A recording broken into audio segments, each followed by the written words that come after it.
If you're in the position where you can study for the LSAT full time, you're very lucky, and I envy you, and my students envy you as well, because most people are not quite that lucky.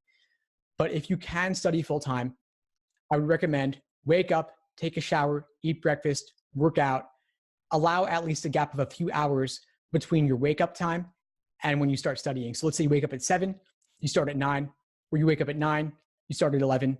Put in about 3 hours or 3.5 hours of solid study time.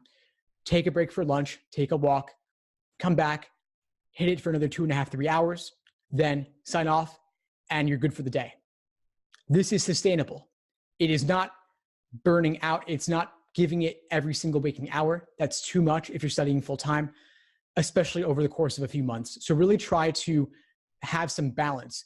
You want your entire life to be structured well so that your mental capacity is sharp and you're ready to go. So that means eating well, exercising, sleeping at least 8 hours a night, ideally, and relaxation, mindfulness, meditation, something like that, and obviously socializing as well. But the LSAT really does require your all.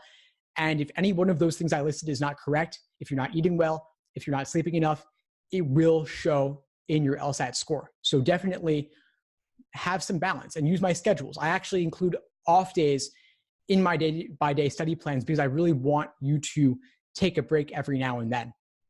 And if you want to take a break while you're studying for those 2.5 or 3 or 3.5 hour chunks, there's a great technique called the Pomodoro technique I highly recommend, where you study in cycles where maybe you study for a half hour at a time, but there's a 5-minute break towards the end. So study for 25 minutes, 5-minute break, back at it, repeat. You could even have a timer of some kind. There are apps for this as well, but factor in breaks because burnout is real.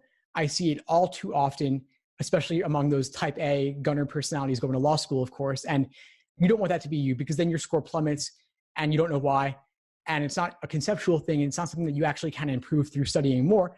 It's by taking a break and achieving balance going forward.